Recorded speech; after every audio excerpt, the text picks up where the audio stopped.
RingVille episode, Jeff the Skywalker. Hey, what's up everyone? How's it going? My name is Kevin Herrera Sanchez, KHS, and today I have the absolute pleasure of sitting down with Mr. Talk That Talk, Walk That Walk, Jeff the Skywalker. How's it going? What's good, Kevin? How are you? I'm doing good myself, man, you know. When I was looking into all right, let's see who I want on the show, who's gonna be someone where it's like, I know when they get on, they're just gonna go all out, And it's like, I've been seeing your promos, and it's like, you are someone who loves to talk. Definitely. Right? And it's like, I think part of your persona and your character is someone who just they just speak their mind. Is that something you've always done, or just something you've learned more or picked up more in wrestling? Like, in general, as I was younger, in school I was very like, talk, would just argue a lot. And now we here in wrestling, so I feel like it's just better for me to implement it now. Absolutely. I just talk how I feel, say how I feel. Right. And it's like, in school, did it ever get you in trouble? Oh yeah, I definitely got suspended mad times, but honestly, I felt like though it was because I was bullied. So when I was bullied, I was very outspoken. Okay. Like, people didn't let me speak. Yeah. Once I got bullied, sadly, I became the bully. And I was the one who was talking, and I was talking.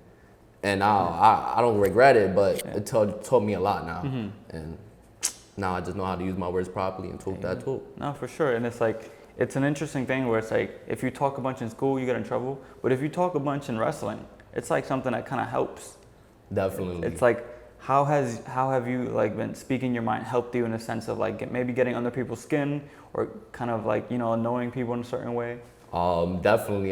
There's a guy named Day One. Just talks a lot. He used to talk a lot until I elevated him. Now I stepped over him. Now you see that he can't talk the way I talk. I get under his skin like this. Yeah. And now August 24th, that's heading up. I'm gonna have to drop him on his head. There you go. I'm just, damn, you're that. That's great. Coming for you. Also, instantly, your wrist is. What's going on here? How'd that happen? Mr. Walk That Walk and Talk That Talk. My wrist is hurting right now. So honestly, I fought a guy named Navarre McDonald. Hit me with a guitar over my head. Oof. And when he hit me with the guitar, he stepped on my wrist. So when basically my wrist popped. But now people think it's fake, and I'm not liking that. Yeah. Because it's not fake. I could barely move my wrist right now. No circulation. That's where we at right now. So it's like, how is your approach in a match going to change because your wrist is hurt? Oh, I ain't touching them. My hand not being touched. We're going to fight one hand maybe. The other day I had a 6-way match, and I did have to use my hand, but I tried to wrap it up in my scarf, Nice. They ain't get me too far. Right. But now, I'm your briefcase holder. There you go.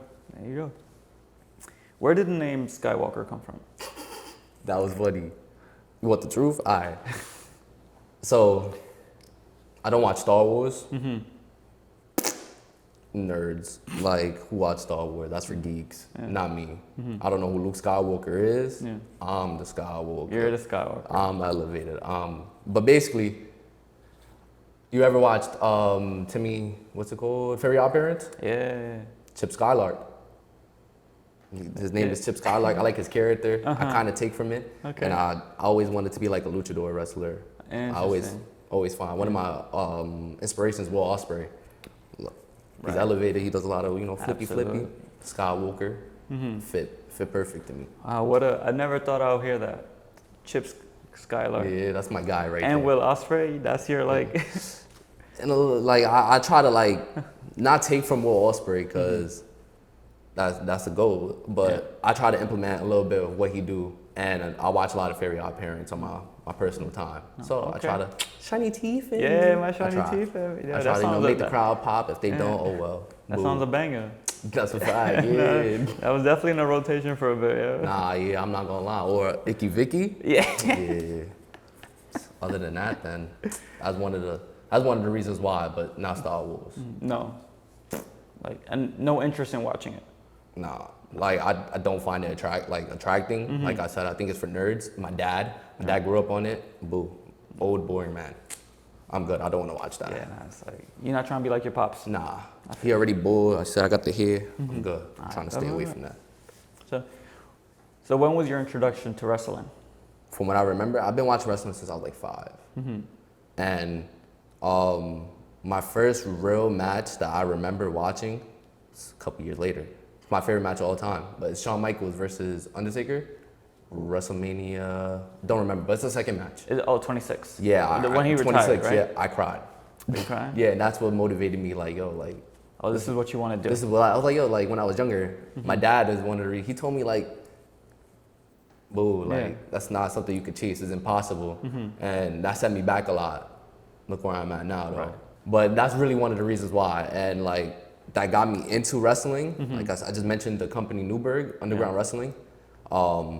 That's my first ever like show I watched, like indie show, I guess. Okay. Or like that you attended. That I attended. Jordan Oliver was there. Yankee TDM was there. Navon McDonald, like I just mentioned. And basically, I just was like, yo, like I woke up the Yankee. It's like, yo, I want to be a wrestler. He was like, what? I was like, yeah, like this is sent me to Caveman. He was like, yo, you look like you really want to wrestle. Asked me for where I'm from. He was like, you from the Bronx? Go to Caveman. Because Caveman, it's my guy. He teaches he trains at World Wrestling Extreme. Yes, that's my school. Come through. There you go. And it's like they put on shows all the time. Almost every week, maybe every 2 weeks. Well, every month we have consistent shows. Some of them are free. Some of them we have pay-per-views. Like I just mentioned, August 24th. Wrestle Babellion's coming up. There you go. That's in the Elks Lodge in Queens. Usually we're based in the Bronx, but no. I elevated it. Now we're going different places. There you go. Yeah, you put them on the road. Nah, not like that. Not like that. We going places. Okay. So, what's it like working underneath Caveman? Caveman's a funny guy. Okay. I love Caveman, honestly. He teaches me a lot. Like, besides wrestling, like I just mentioned, well, I'm 19 years old. If you don't know now, you know. I'm 19 years old. And already a prospect. I just graduated high school. Boom. Basically, like I was saying, he teaches me a lot about my life too, and how to process like my emotions. Okay. So like I feel like on a deeper connection, that's almost like a father figure, because he's definitely pushed me places. But wrestling wise, I can't touch him. But he teaches me a lot how to like do the style I want, which is a lot of luchador style. And it's like, because it's like he is someone who's been in the business for years, and it's like, and just the amount of people who is like have a lot of like amazing things to say about him. Like I went to the school once, absolutely, give him his flowers, and it's like just the way he'll take students in the ring, like, okay, look, we're gonna do this, and then he focuses on the little things like footwork, and then just ring placement, ring awareness, and it's like, oh, try approaching it this way. Yeah, and Cave is Cave is a hard-working man. So when he sees like we're struggling with like footwork and stuff, he do get like very on top of us. That's just because he's trying to make us better. For sure. I like the way that he teaches, because he's not trying to put you down. He teaches in other places, put you down. You pay a lot of money to get what? Nothing out of it. I feel like that's not worth it. I'd rather pay my money where I know I'm gonna be trained and I'm actually be looked at as a student, not as just a person who's coming to pay. No, absolutely. And you mentioned you're 19 years old, right? So you've been in the game for a year. Yeah, about to be a year. Is there any sort of like chip on your shoulder where it's like maybe you walk into a locker room and people are just looking like, yo, who's this young kid? Yeah, oh yeah, definitely. Does that make you want to be even better? Definitely. Honestly, wrestling comes with a lot of respect and paying your dues. So I understand at my age, I can't really do a lot to get people who is older than me and been in their business for God knows how long to respect me. But I just try to keep my head up, my eyes, mouth shut, eyes open, and I just try to shake everybody's hand and I put on my work. Honestly, I feel like that question is very hard to answer, because a lot of people have their own opinion on me. Absolutely. And young people in general. Before they even know you. Yeah, before they even hear a 19-year-old come in the locker room. I don't want this young guy in my locker room. He may be disrespectful. Don't wipe his shoes. I'm good. Like, I try to respect people, and I expect respect back. No, absolutely. And it's like, how important is respect in wrestling, in the sense of like walking into a locker room? If you don't shake my hand now, I might get a little mad. Due to the fact that I've been in the business for everybody's been doing that. So that's honestly like a rule, like a locker room code. If you don't shake my hand, I can't respect you the way you want to be respected. That's one thing. That goes a long way. And bro, if you don't wipe your shoes, disrespectful. Little things like that, and you won't get booked places like that, or coaches won't look at you the same way. People won't look at you the same way because you don't have respect. Because wrestling is its foundation is built on respect, paying your dues. So it's like, especially you coming in super young, it's like you just kind of put in that work. They tell me to build that ring, I'm gonna build that ring. Like that's what I gotta do, honestly. But that's what me been trying to do. I've been just trying to go to other places, different promotions, show them that I'm willing to work, and whatever y'all got for me, let me know. Like I pay my dues, sit there, I work, set up the crowd, whatever. Right. I'm just trying to go places, man. No, absolutely, man. It's like, and it's a respectable, commendable way. So basically, honestly, a lot of people don't go that way. Some people sit on their chairs. No bueno, no bueno. Right. No, it'd be like that. Creating this persona, right? I see you got the scarf. It's is it safe to say MJF influence? That's one of my guys. He is a big influence on me, but I try to be different. I'm not, like I said, I mentioned the Will Ospreay before. Yeah.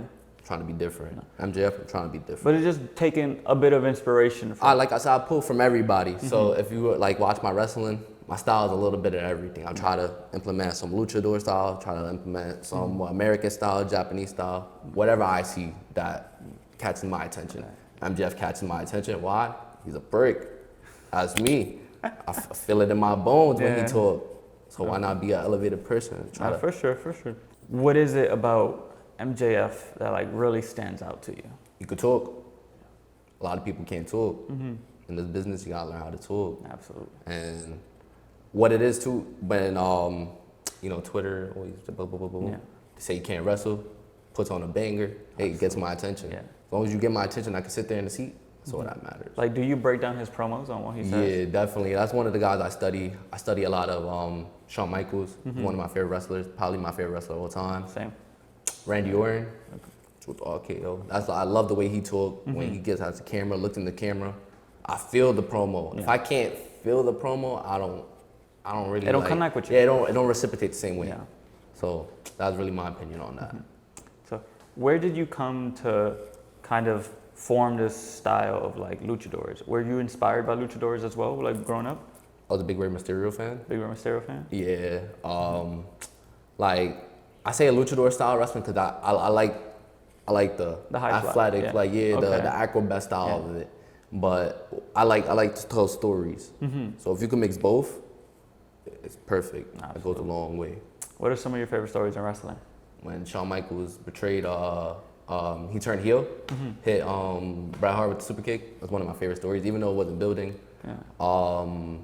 Owen Hart, Bret, one of my favorites. Absolutely. And coming up now, CM Punk, MJF. They cooked. I wasn't really into wrestling. I fell out of wrestling. At one time, fell out of wrestling, stopped really watching it. I was really watching a lot of anime. But I saw that match. I was like, yo, word? He came back? I was like, I gotta watch. And that's what made me what I am today. There you go. So it's you talk about a good talker in MJF. Is CM Punk someone you also study? Yeah, but I study him to the point of realism. I can't personally tell when he's cutting a promo, working, or just being himself. That's why I like that. Because if you could tell that out for me, when either I'm being real or when this is how I really feel, I feel like that goes a long way. It gets people to draw their attention. That's true. What are some of your favorite animes?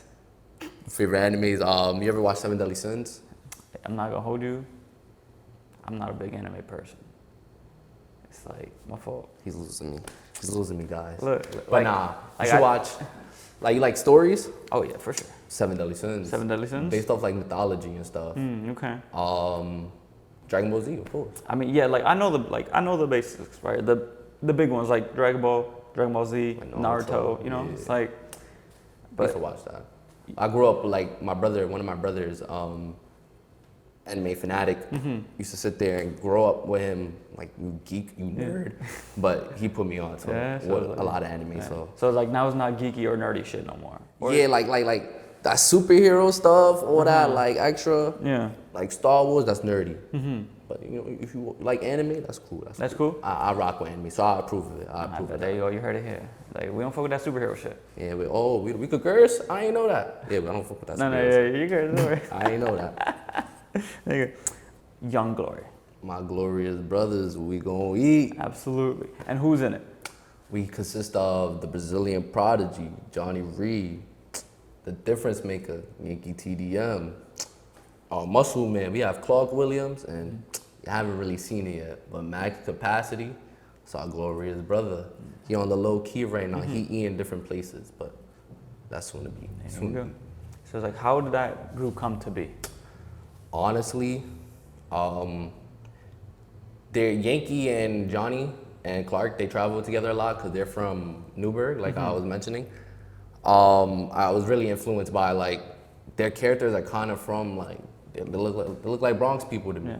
And Yankee's one of my trainers. He trains me consistently. Like he motivates me a lot. And hey, he's like, let's do a tag team. Yeah. And then I forgot how the name Young Glory came up, but all I know is that they put young because I'm young and we're all coming up and we're glorious. That's it. There you go. We gonna eat. And then talking about us, August 10th, LTW, Danimania, me and Johnny Reed, coming for the belts. Coming for the belts, tag team belts. There you go. And then what's it like working alongside them to where it's like there are people who've also been, you know, in the game longer than you've been. So it's like you're able to work with them, be in the ring with them, and then, like then in the locker room able to pick their brain. Yeah, like from Johnny, he does a lot of acrobatic flips. I try to do his workout. He got good core strength. Yankee, he's a veteran. He knows ins and outs, how to work style. And like from Clark is just a big guy. So I feel like from him, he got good footwork. And that's why I really pick up from those three. Oh, nice. And then we got Max. Max is one of my trainers too from WWX. Trains us a lot. But he's really like motivational for me. Yeah. One of my first ever indie shows too, he was there and motivated. There you go. What are some accomplishments in wrestling that you have had so far that you're proud of? That I had so far. I wrestled my first match. I was very accomplished with that. That was in October. Not too long ago, I was in a BWF tournament. Okay. I made it to the finals. I fought against Chris Angels, Ruthless, and some other guy. But Chris Angels right now, he's kingpin up there. Absolutely. And that was an honor for me. I got dropped on my head, but and pick up the win, but you put their name. basically, my name got out there. Exactly. That's all that mattered. And recently, just not too long recently, literally this like last Saturday. That's why one of the reasons why my wrist is hurting right now. I fought 5 men in like a elimination chamber style where we was like locked up. I ate, cooked them, took with Jeremy's briefcase, and now it's mine. So that's one of my accomplishments. I got a briefcase now. Absolutely, it's a beautiful thing, man. Congrats on that. And only a year in too, it's very respectable. I'm trying. Gonna cash in maybe, I don't know. I got a best friend named Superfly Bra. I don't know. He did me dirty before, but Where? karma always bites you in your ass, right? Yeah, that's true. But we'll see, right? We'll see. That's my best friend, so. What are some of your wrestling goals? Honestly, I just wanna do what I love and go places, travel the world. Like places like Japan, India, wherever, honestly. Just get me out the Bronx. Like, you hearing this, get me out the Bronx. But honestly, I just wanna do what I love, go other places. I love to travel. If I can make money while doing it, hey, why not? No, facts, right? Why not? There you go. Well, yo, appreciate you, man. Thank you for taking the time out your time to come and sit down and talk with me. The elevator one was here. I appreciate you. Absolutely, I appreciate you. August 24th, make sure y'all come through. We got Wrestle Rebellion in the Elks Lodge. Please and thank you. There you go. Until next time, we out.